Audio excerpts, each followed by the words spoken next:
Hi, my name is Paige and welcome to my Clear My Shelves Classics edition. So, I am trying to read some of my classics. I've had a few on my shelves for a very long time, and as I'm trying to clear my shelves, I knew I had to tackle some of these. So one of my challenges for myself this year was to do 12 and 12. So read one classic a month, every single month for the entire year. And in this video, you will see some of the first ones that I have started with. It is very Jane Austen heavy because those are the ones that I have been the most excited to read. So we are starting off with a couple of those. Let me see if I can remember what they were. So you will see me reading Emma at one point, Sense and Sensibility, Persuasion, as well as Mansfield Park. And then I have one non-Jane Austen, which is Picture of Dorian Gray. I did plan to throw in The Handmaid's Tale, which is more of a modern classic, but I'm deciding to save that for another video because this video is getting pretty long with 5 books already being in it. So if you have not seen any of my Clear My Shelves videos, I will link a playlist right up here and you can watch a couple of them if you are interested. But essentially I am trying to read 5 books for a vlog that all of the books have some sort of theme. Sometimes I don't come up with a theme and I just do some of my recent reads, but this one, as you know, is my classics. So we are starting off this video with 118 books left on my TBR shelf. So if I'm able to finish all of these classics, then we will drop those numbers lower, and I will also tell you if I've hauled anything or whatnot by the end of this. But I'm gonna let you get going with some of my Jane Austen thoughts and opinions on all of these books, and I will check in with you at the end.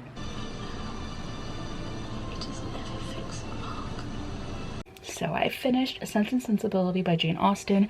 I read it mostly in January. I might have finished it in February, but I'm counting it as my January read because I read the majority of it in January. So this was one that I honestly knew nothing about going into, and I think that was not the best choice for me. And I feel like I have now learned with this book that I need to really dive deep into what the book is about, at least read the summary about it, maybe watch like a video about what it could be about, or if there's a movie, watch the movie, and I'll come back to that point in a second. So with this book, I kind of found out that going into a book blind just wasn't really working for me. I hit 25% and I just wasn't really wanting to pick it back up. It was really me forcing myself to read it because it was really wordy. The descriptions didn't always make sense. I wasn't really sure who was who, what they were meaning when they were talking, who they were having conversations with. Sometimes the thoughts that they were having versus the dialogue was really confusing me too. And then I hit the 50% mark and I was still really struggling to want to pick it up. And I think that's because I didn't really know what was going on in it. So I ended up renting the movie, that's the word, not video. And I watched it all the way through and really enjoyed it. I had a really fun time watching the movie, and it made the last 50% so much easier to get through, where it took me probably 2.5 weeks to get to the 50% mark. I finished the last 50% in 2 days because I just understood what was going on. I could picture the characters a little bit better, and there were a few like dramatic moments that I feel like would have just gone over my head in this because of the language that was in it. And I'm not somebody who studied a lot of classics in high school or even college. I was not an English major. English was my worst subject in high school as well. I was always a math person, so sometimes language just goes over my head. And there were a few moments in this book that I think I would have missed just like a few subtle lines because I didn't understand what it was saying. So we got to the end and I actually enjoyed it. I'm giving it 4 stars because it was really dramatic and it was silly at times too. And I really liked the main character, Eleanor, who goes on this journey where she doesn't want to outwardly share how she feels. She like really internalizes all of her thoughts and feelings because her family is a little bit more dramatic about things, especially her sister Marianne, who's the other kind of main character in this book. And it's just kind of about their relationship dramas and their journey into finding a romance. And it was a good time. I liked it, and I'm excited to read more Jane Austen. So the next 3 months are just a bunch of Jane Austen. I'm reading Mansfield Park next, which is already on my TBR shelf, and then I will be reading Emma following that. So I'm getting quite a bit of Jane Austen out of the way in the beginning of the year, which is exciting. I did like Pride and Prejudice, and I just hear so much about Jane Austen. I feel like there's a lot of quotes that people share that were written in Jane Austen books that I would like to finally see for myself, but I think I'm going to be trying to watch movies and TV shows prior to reading the books or while I am reading, just so I understand a little bit better. But I will check in with you at the end of February, probably early March, to let you know how Mansfield Park went. Such a developed strategy. And how will a poor clergyman afford these good dinners and large parties? Chance is not always unkind. Hello. So I thought I would do a like 100-page update or so. I think I'm about 120 pages into this, and I have already watched the movie, so I have a vague idea about what's happening, though I've heard that the movie took a lot of liberties and changed a lot of stuff, but there are quite a few things that are similar in this so far. But boy, is this book messy. Oh my gosh, these characters are so dramatic, and there's like a lot of scandal and like backstabbing language in this, and people being just like fully rude to somebody's face while trying to act like they're being so nice. It's like very condescending, and it's just so messy, and I'm really liking it. It's like very like, I keep thinking of like Gossip Girl, just based on how these characters like are so fake nice to each other. Like, you know, they don't like each other, but they have to actually act really civil. But essentially this is following Fanny, and she is like one of like 11 or 12 children, and she's the second born daughter or something, but she's like one of the oldest in her family, and her mother just can't take care of this many kids. She married a Marine, and they're just very poor, so Fanny's uncle takes her in when she's young, and so she's being raised with these wealthy people, but she herself is not wealthy, so she's kind of looked down on by all of the people surrounding her. So she's kind of a bit of a wallflower, and she's just observing all of these wealthy people and their drama, all of her family members and their friends, and she's just like watching them be messy, and they're sometimes really mean to her because they look down on her, but she's also their relative, so they can't be too mean to her because she's family. So it's really interesting. I am liking it as much as I predicted I would, and I do think though that the long sentences and stuff are still kind of rough, and it's hard for me to want to pick it back up every time I put it down, but it's a good time, and I am eager to see how else this is different than the movie, because I really liked the movie. There was just like one aspect to the movie that I didn't like, which I can talk about after I finish this, but I'm liking it so far, and I will keep you updated. So it's been a while, and I actually finished Mansfield Park about a month ago, and I never gave an update on how I felt about it in the end, but I ended up really liking it. I didn't absolutely love it like I thought I would, but I thought it was, I don't know, I thought it was just like really well done. I thought it was really funny the entire time. I think I mentioned that in the first clip, if I can remember back to a month ago, but I really enjoyed just being with a wallflower a lot of the time, where she didn't have a lot to say on screen or anything, but she was just constantly in her own mind, and I really enjoyed Edmund. But I did get a little bit of the ick because of them being basically first cousins, I believe. So that it was hard for me to like tell myself like that's just how it was, like that was acceptable then, because it's just not acceptable now, and it's kind of gross. I won't lie, it's kind of gross. If he was just like anybody else to her, or if she was anybody else to him, I think that I would have been in love with this book, but that just one thing really didn't sit well with me, no matter how much I tried to tell myself like that's just of its time, like that was totally acceptable back then. It just didn't feel like it to me. But I liked their relationship and how they treated each other and how they talked to each other, and I liked that there was a lot of tension between everybody because people were seeking out relationships with other people, and it was just very dramatic. I liked the drama. The drama was so much fun. So I am finding myself a fan of Jane Austen, and I think that it is really, really, really helping me to watch the movies beforehand. So tonight I actually watched the movie for Emma, and it was so funny. It was so cute, and I am like now really excited to pick up Emma. I've been putting it off all month. I have just this last week of March. We're in March, yeah. I have this last week of March to finish it out, well, to start it and then finish it out, but I'm now super excited to get into this one because I've heard that the adaptation that came out with, is it Anna Taylor-Joy? Anya Taylor-Joy? I'm not very sure. I don't really follow a lot of her movies, but I heard that this one was a really, what's the word? Not similar. I guess similar to very, do I know English? I think I do. I don't know. I guess just true to the story, I think is what I've heard. I could be totally off base on that one. Whereas I felt in Mansfield Park, it was definitely very different. In the movie version, there's a whole plot line with the slave trade, where in this it is only like briefly mentioned.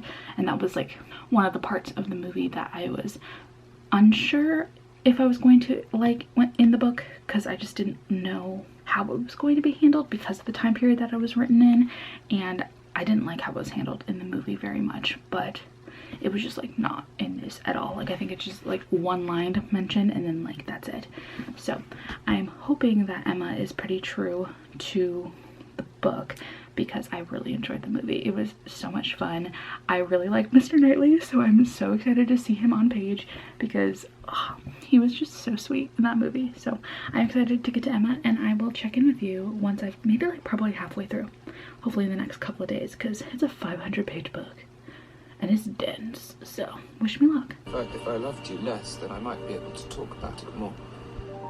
But you know what I am. Alright, so I finally finished Emma, and I think that I really did enjoy this one. It was very long though. I don't know how Jane Austen would have done this. Like every single one of her books is so incredibly long, and you know that she had to handwrite pretty much all of it, right? So that, I can't even imagine how long that would have taken. Like, oh my goodness. It was so long and so detailed, and she includes so many scenes that I feel like were a little bit unnecessary at times, but I really had a fun time with this one. I felt like I understood Emma and where she was coming from, even if she was a bit ridiculous at times and like wasn't able at all to see other people's point of views. Like she thought she was the smartest person in the room at all times. I just really liked her as a character. She was like really easy to root for, and I ended up really liking Mr. Knightley like I hoped that I would. But the thing with the movie and this, he is much older in this than he is in the movie. I was very surprised by that. There's like a 16-year age gap between them, and at one point there's a conversation between them towards the end of the book where he's talking about like watching her grow up and stuff, and like what age she was at when he fell in love with her, and that icked me out big time. So he lost a few points with me there, but he wasn't her cousin, which is like a big deal. Like I can't even begin to tell you how much that grosses me out every time that there are characters related in these damn books, but they were not related, and that was nice. So I really did enjoy this one. I think it might be my favorite of all of these Jane Austens that I've been reading. I think I even liked it more than Pride and Prejudice, just because it had so much to it, and it was so like upbeat, I felt like, throughout, and the characters were silly, and Emma was just like a good time to be in her point of view, you know? So big fan of this one. I'm actually a little bit sad that I'll be like taking a break from Jane Austen next month, but it might be nice to have a little palette cleanser. I think I've already mentioned that, but Picture of Dorian Gray is coming up this month, so we will see how that one goes. The audiobook is only like 7 hours long, and I do tend to up the speed a little bit with these books, so we'll see if hopefully those, I think it's just one narrator, but hopefully that narrator has like a very clear speaking voice, so I will check in on that one. I have high hopes though. I did read it in 8th grade, I believe, and I really enjoyed it then. I don't know if we read the entire book or what, but I remember thinking it was a really cool story. So I guess I will see you when I get anywhere in that book, or maybe just at the end of it since it's shorter. Hello, so it is Future Page, and I am going to add this book right here into this vlog. Even though it's not a classic, it goes right along with this series. So I have just completed The Other Bennet Sister, which I know I didn't read Pride and Prejudice in this video, but I did read a lot of Jane Austen, so I'm throwing this one in here at the end of this Jane Austen section because I don't have any plans for this book and any other videos for it to fit into. So here we are talking about this. I really enjoyed this. I feel like this has definitely been my year of Jane Austen, and I have grown to really appreciate her, although very wordy, writing style. Just the way that she tells a story and how much you get to know these characters, and all the silly things that happen in them. So I picked this up quite a bit ago and I've been wanting to read it, and it was so good. It was so cute. It felt like just the perfect cozy fan fiction for a Jane Austen story. So this is following Mary Bennet, and it's partially along the timeline of what happens in Pride and Prejudice. I think that's like right at the beginning, maybe up to like the third way point, is that how you say that? 1/3 point. And then it goes off into its own timeline, and the author shows us a little bit about what she imagines Lizzie and Darcy to be like. She gives little glimpses into them and Charlotte and Mr. Collins. So it was really cute, and I could see some people not liking this just because if you had a favorite character from Pride and Prejudice and this author didn't take that character in a direction you would hope for them, then that might be a little off-putting. But I just found it really fun. Like, I didn't read too much into it. I didn't draw back from Pride and Prejudice and go, is this accurate to the book? Is this how the character was portrayed? I just had a really fun time. I will say though that there was a love interest that was introduced at the very beginning, and I guess it wasn't technically a love, I guess I thought it would be a love interest, and he was not. So I spent like 75% of this book waiting for this love interest to show back up, and then realized around the 75% mark that the other male characters that were being introduced into the story were more important. So that was something that I was a little confused on while reading, but it was still just really fun. And reading Mary as a character who just has a lot of self-doubt, self-worth issues because of her mother and even her father too, and her sister's always just like outshining her throughout life, and it's just her choosing her own happiness and choosing to become a happy person, and I loved it.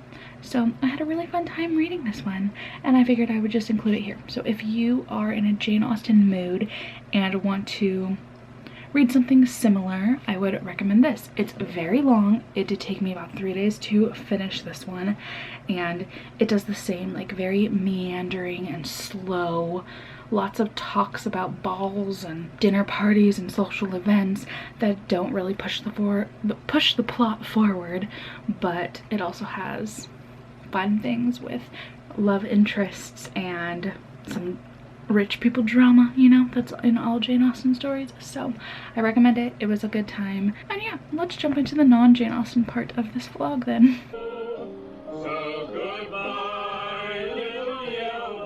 Okay, it is time to update about Dorian Gray. So I started off by trying to watch the 1945 movie, 1955 movie, early 1900s-ish, I don't remember, but it wasn't my favorite movie, honestly. I got really bored, and there was a lot of singing. Like, there was one song that I feel like we had to listen to like 40 times in the movie, which didn't make sense because it definitely wasn't in this. But I didn't love the movie. I didn't like any of the male characters. The only cool part was really when we got to see the portrait and then what happened with the portrait and stuff like that. So that was the only really interesting part. So that being said, I'm glad I did watch that adaptation instead of Ben Barnes, because I did look up and see that that 1945 adaptation was very close to like how the dialogue is in this book, and a lot of the scenes are very similar. So when I did go into this, I felt like I was really familiar with what was going on. I do wish I kind of also watched the Ben Barnes adaptation, just because I feel like I would have had more fun. But that being said, I did not like this book. I did not like this book. I do have memories of reading it in 8th grade, and the only thing I remember from that 8th grade experience was the like last chapter. And I think that's going to be one of the only things I remember from this reread, because it was so boring. There was just a lot of monologues of like introspective stuff about art and youth, and I wasn't a fan of it, especially because they were white male characters who hated women so badly. Every single time they talked about women, it was like, women are just not smart people, and they are just so foolish, and we don't respect them whatsoever, and they are just there as decoration. And I was not a fan of that. I will never be a fan of that. So I'm wondering if I will ever like classics written by men. because this is one of the only few I've tried, and the rest have all been written by women. So I might just need to stick with classics written by women, because that was disgusting to read. It made me like not care about the characters and just want them dead. So it was interesting. It was interesting. It was interesting. When I plugged it into Copile, I ended up giving it a 2-star. So again, not my favorite. I probably was missing things. I was listening to it really fast because I hated all of the dialogue and all of the just like long-winded like 4-page speeches on how we waste our youth and blah blah blah blah blah blah blah. Just so not for me. But we are going back to a Jane Austen in this month. What month is it? It is officially May, so we are going to be reading Persuasion, which is a pretty short book. It's about the same length that Dorian Gray is, so I feel like I could read it in about a day, especially because when I was reading Emma, I think I read about this much every single day to try and catch up on that book, so I think I can handle it. I don't know anything about this one, but I will be watching the movie with Dakota Johnson, which I've heard is a very terrible movie, but I will be watching that first. So you will see probably a clip of that and then hear what I think.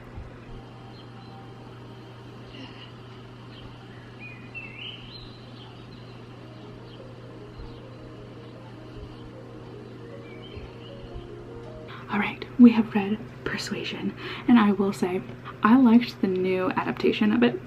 I really liked it, like really liked it. I might even give it 5 stars because it was really fun and I cried, and I just like how it was shot. I think people who had already loved this book and went into watching the movie were super disappointed.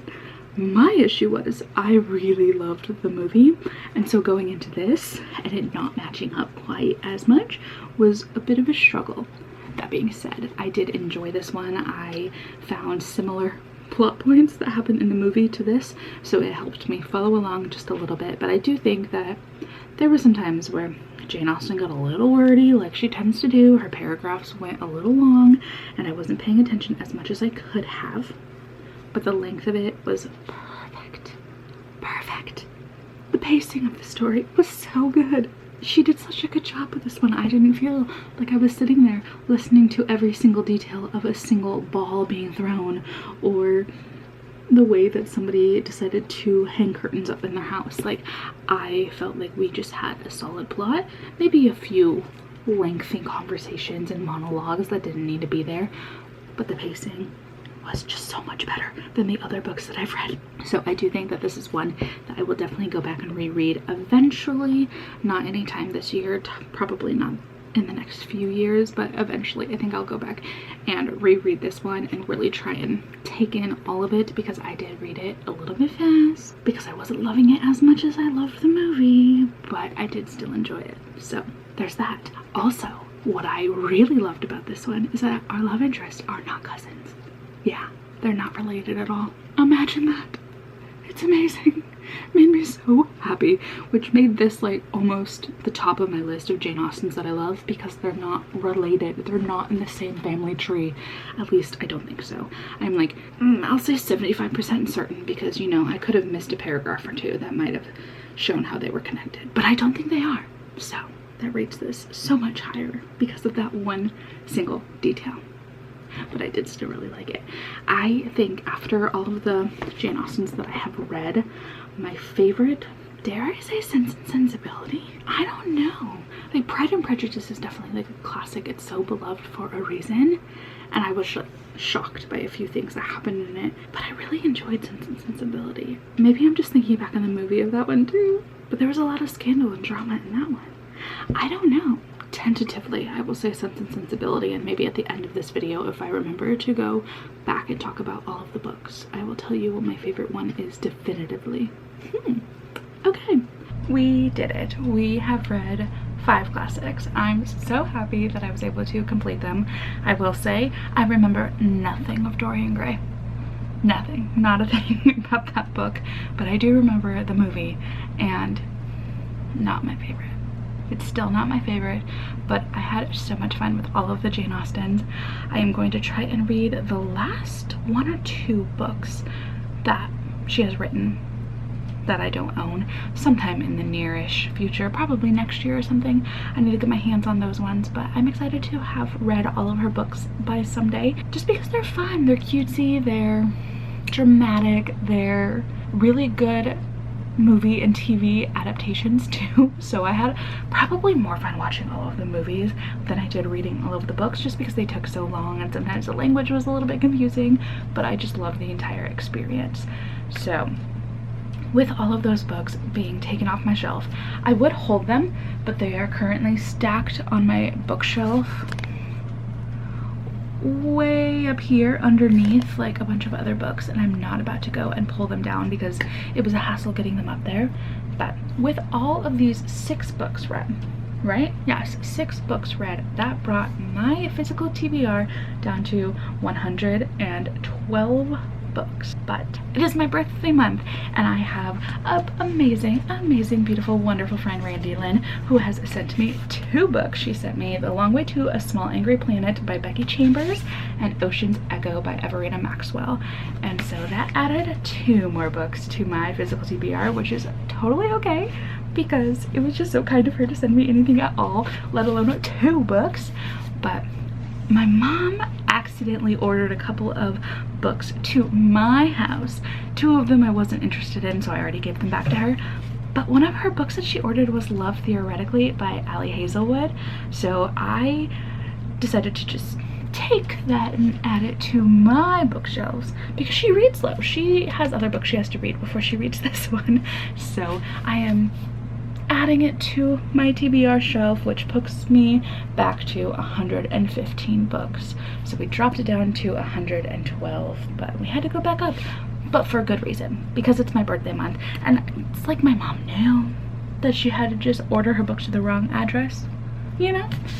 But yeah, thank you, Randy Lynn, for sending these to me. It was so sweet. I just got so excited when I saw that in your little note, so I'm super appreciative. But it did kind of bump me back up on my TBR, but that's okay. I will read these pretty quickly. I am so eager to get started with them. So yeah, 115 books left on my physical TBR. I do think that we started at, let me check, 145 books this year, so I am doing pretty well for my physical TBR. So if you're interested in watching any more of these Clear My Shelves videos, you can go ahead and subscribe. If not, that is okay, but if you have made it this far in the video, go ahead and leave me any emoji that just feels like a Jane Austen emoji. You know, do I know what that means? No, but what do you think that means? Anything that feels like Jane Austen. But I'm gonna wrap this up here because I have to edit this and get this out pretty soon, because I forgot that I have to go to work tomorrow. So I will see you in my next video, which will be out very shortly. Thank you so much for watching. Randy Lynn, thank you, and I will see you in my next one. All right, goodbye. I scratched my chin with the book, it hurt. Ow.